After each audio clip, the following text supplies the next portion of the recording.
Hello and welcome to episode 635 of the Daily Sales Message podcast, where every single day I share a piece of simple and actionable advice that's designed to help you feel more confident and sell more stuff too. Now, in today's episode, we're talking about indirect competition. Indirect competition. This is something that lots of businesses and people that I speak with don't really pay attention to. It's not that obvious, but it's important for your buyer. And I'll give you, perhaps it's an obvious example, perhaps it's a banal example, but it's relatable. You are thinking about investing in one of those fancy coffee pod machines. So you start looking it up and you're comparing it to other fancy coffee pod machines. But you're also comparing it to just having a fancy kettle or having a cafetiere.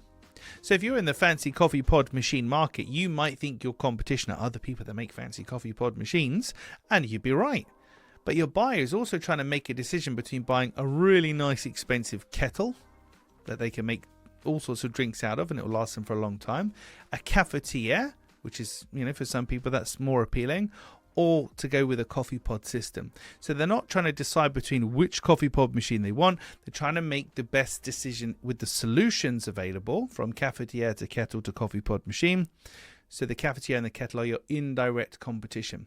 So the question I've got for you is, what's the indirect competition for you? What other things could people do to solve or think they're solving the problem that they've got to get them to where they want to be?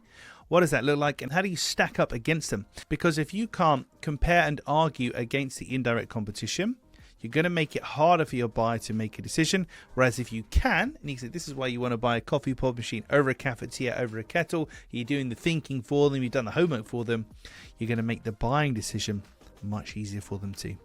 Right, that's it for this episode of the podcast. Thank you for listening or watching all the way to the end. I do appreciate it. I'll catch you tomorrow for episode 636, where the title is Never Slam the Door. Never Slam the Door. I'll expand on that tomorrow in another exciting edition of the Daily Sales Message.